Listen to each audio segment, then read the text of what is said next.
அஸ்ஸலாமுஅலைக்கும், welcome to my channel Afrin cooking vlog. இன்றைக்கி நம்ம என்ன வீடியோ பார்க்க போகிறோன்னா, நம்ம இன்றைக்கி சிக்கன் கிரேவி பண்ண போகிறோம். அதான் நம்ம இன்றைக்கி வீடியோவில் பார்க்க போகிறோம். வாங்க வீடியோக்குள்ளே போகலாம்.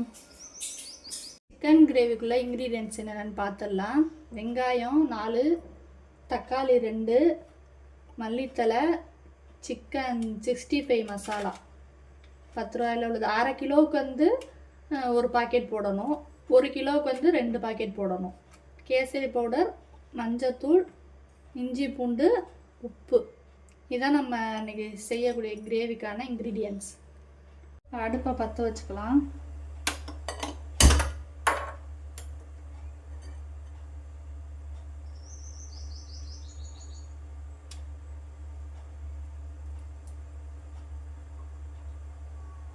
சட்டி காய்ஞ்சது, எண்ணெய் தேவையான அளவு ஊற்றிக்கலாம்.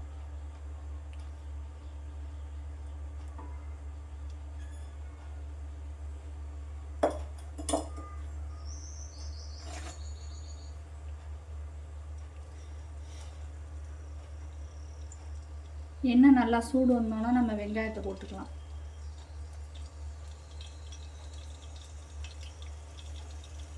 இப்போ எண்ணெய் சூடாகிடுச்சு, நம்ம வெங்காயத்தை போட்டுக்கலாம்.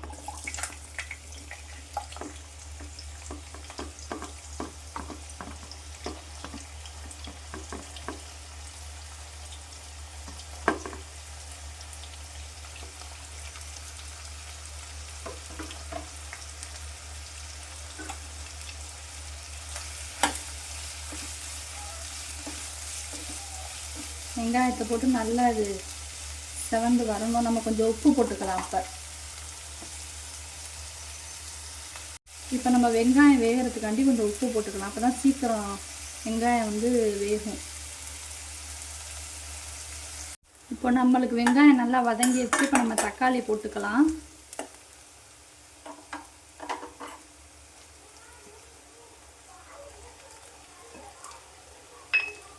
இதுலேயே கொஞ்சம் நம்ம மல்லித்தலை போட்டுக்கலாம். மல்லித்தலை போட்டு இப்போ இந்த தக்காளி நல்லா வேகணும்.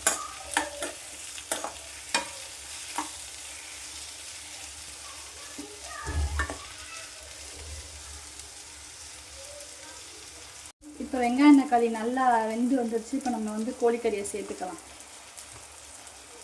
நான் வந்து அரை கிலோ கோழிக்கறி க்ளீன் பண்ணி வச்சுருக்கோம்.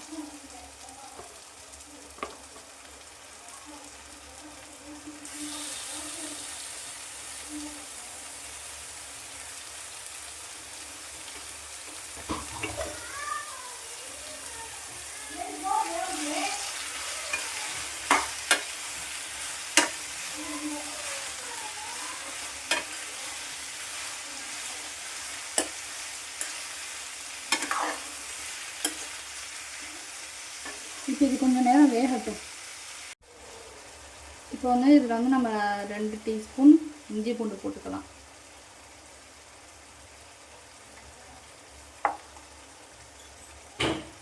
மஞ்சத்தூள் தேவையான அளவு,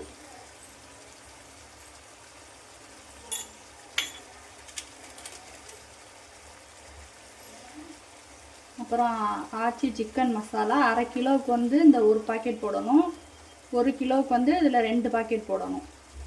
சிக்கன் 65 மசாலா தான் போடணும். இப்போ நான் இதை வந்து ஒரு பாக்கெட் போட்டுக்கிறேன்.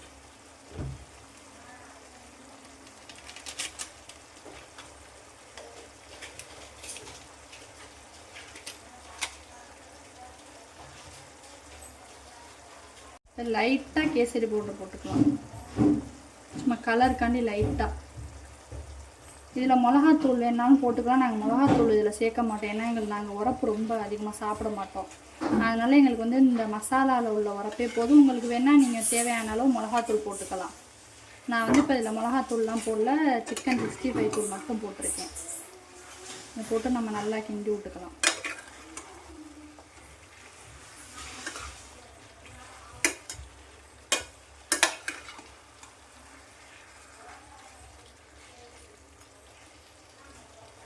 இப்போ வந்து நம்ம தேவையான அளவு உப்பு போட்டுக்கலாம். இப்போ தான் உப்பு போடணும், அப்போ தான் உப்பு வந்து கோழிக்கறியில் வந்து சாரும். முதல்ல ஃபஸ்ட்டே போட்டோம்னா உப்பு ரொம்ப நம்மளுக்கு தெரியாது.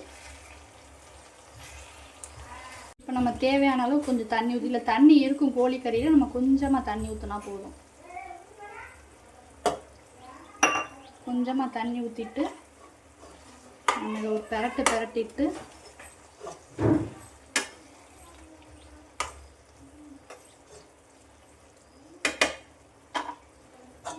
அப்படியே நம்ம மூடி வச்சிட வேண்டியதுதான். அப்படியே இது வேகட்டும். இப்போ நம்மளுக்கு கிரேவி ரெடி ஆயிடுச்சு. இந்த மாதிரி நம்ம தண்ணியாகவும் வச்சுக்கலாம். ஏன்னா சோறுக்கு, இட்லி, தோசை எல்லாத்துக்குமே இந்த மாதிரி நம்ம வச்சு சாப்பிட்டுக்கலாம். கிரேவியும் இந்த மாதிரி நல்லாயிருக்கும். இதோட உங்களுக்கு இன்னும் கெட்டியாக வேணால் இன்னும் கொஞ்சம் நீங்கள் வற்ற விட்டிங்கன்னா கெட்டியாயிரும். இல்லை இந்த இதிலே போதுன்னா நீங்கள் ஆஃப் பண்ணிக்கலாம். அப்படி கிரேவியாக இருக்கும். தோசை இட்லிக்கெலாம் நல்லாயிருக்கும். சாதத்துக்கும் நம்ம ஆனங்காய்ச்சி வேண்டியது இதே வச்சு சாப்பிட்றலாம். இப்போ நம்மளோட சிக்கன் கிரேவி ரெடி ஆயிடுச்சு. நம்ம மல்லித்தலை போட்டுக்கலாம். இப்போ நம்மளுக்கு வந்து சிக்கன் கிரேவி ரெடி ஆயிடுச்சு. என்னோடய வீடியோ பிடிச்சிருந்தா லைக் பண்ணுங்கள், சப்ஸ்கிரைப் பண்ணுங்கள், கமெண்ட் பண்ணுங்கள், பெல் ஐக்கானை கிளிக் பண்ணிடுங்க. தேங்க்யூ ஃபார் வாட்சிங் வீடியோ.